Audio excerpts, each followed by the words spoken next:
Assalamualaikum warahmatullahi wabarakatuh. Perkenalkan nama saya Hakim Widyabur dengan NIM akhir 031.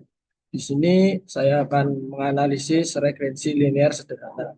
Tujuan dilakukan analisis regrensi linear sederhana adalah untuk mengetahui dan atau tidaknya pengaruh variabel bebas X terhadap variabel terkait Y.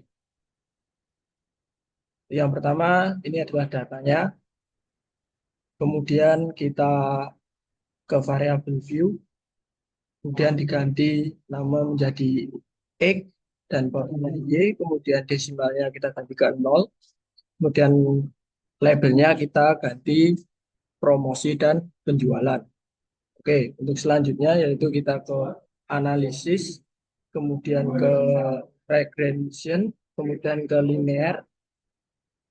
Untuk kemudian yang Y kita taruh di dependent, kemudian yang X kita taruh di independent.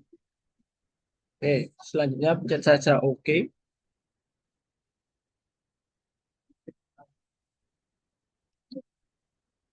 Pertama tuh. Oh, ini.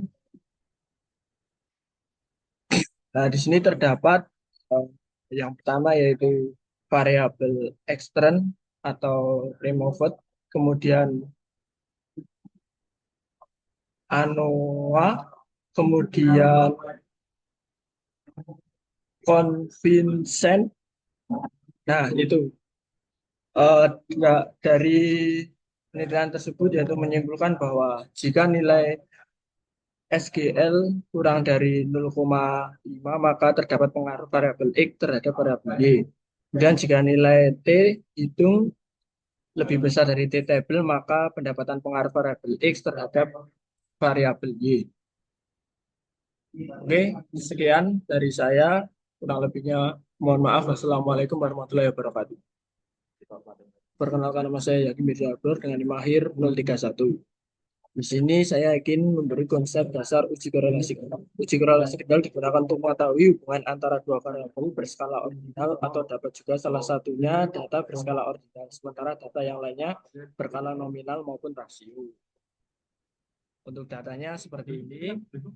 Kemudian untuk variabel view-nya yaitu X dan Y, name-nya untuk labelnya punishment dan kinerja pegawai.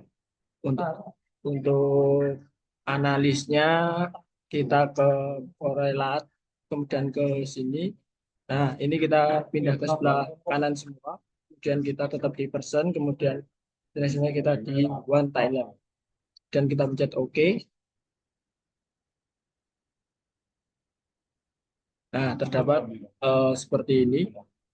Oke. Kemudian untuk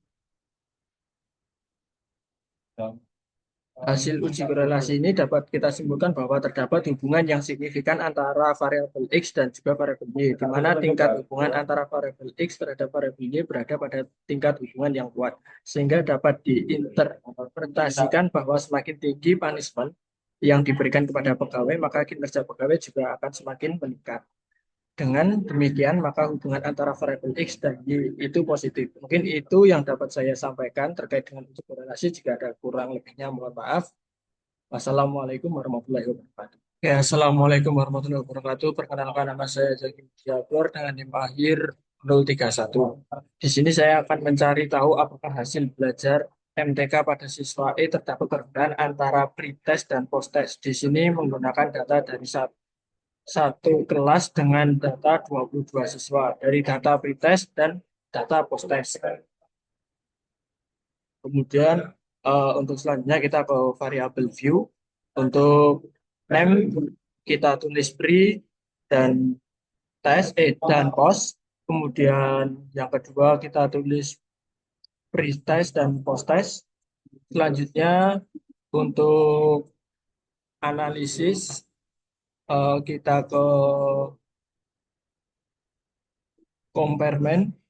Ya, kemudian kita ke parent test simple. Kemudian untuk variabel yang pertama, kita variabel kita masukkan. Untuk yang post test kedua juga kita masukkan. Dan kita pencet OK.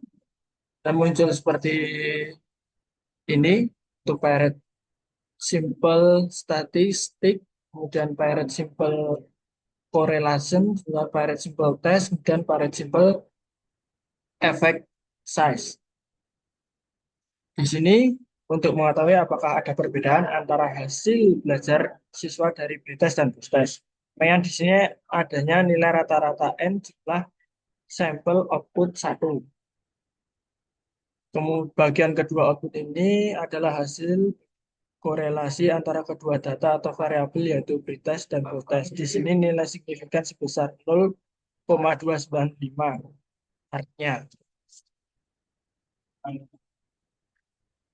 nilai ini lebih besar dari 0,05 keputusan dalam uji kompetensi E karena nilai signifikan lebih besar 0,05 maka tidak ada hubungan antara pretest dan post-test output 2. Maka disimpulkan bahwa memulai metode pembelajaran kelompok atau diskusi dapat meningkatkan hasil belajar MTK karena di sini E hasil dari uji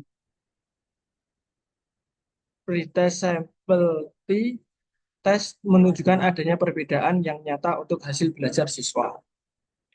Sekian dari saya, bila ada salah mohon maaf. Wassalamualaikum warahmatullahi wabarakatuh. Assalamualaikum warahmatullahi wabarakatuh. Perkenalkan nama saya Zaki Midyarbor dengan NIM akhir 031. Di sini saya akan menganalisis konsep dasar uji independen sampel t-test. Uji independen sampel t-test digunakan untuk mengetahui apakah terdapat perbedaan rata-rata dua sampel yang tidak berpasangan. Untuk data variabelnya sebagai berikut. Kemudian untuk data view-nya sebagai berikut. Untuk variabel view-nya sebagai berikut. Untuk name kita kasih ke hasil. Kemudian kelas. Untuk labelnya kita kasih hasil belajar matematika. Kemudian kelas untuk value-nya yang eh, kelas kita kasih seperti ini, yaitu 1 untuk kelas A, 2 untuk kelas B. Kemudian untuk yang lain seperti ini, kemudian kita lanjut ke analisis, kemudian kita ke comparement, kemudian ke independent sample T. Untuk hasil belajar matematika ini kita taruh di atas, untuk yang kelas kita taruh di bawah, dan kita ke define group, kita grup 1 kita kasih 1, grup 2 kita kasih 2, dan continue, dan kita ke OK. Nah, untuk outputnya seperti ini. Ada grup statistik, independent sample T, kemudian independent sample event size. Jika nilai sig 2 Thailand kurang dari 0,05 maka terdapat perbedaan yang signifikan antara hasil belajar pada kelas A dan kelas B. Jika nilai sig 2 Thailand lebih dari 0,05 maka tidak terdapat perbedaan yang signifikan antara belajar pada kelas A dan kelas B. Mungkin itu saja yang dapat saya sampaikan. Bila ada kesalahan, saya mohon maaf. Wassalamualaikum warahmatullahi wabarakatuh.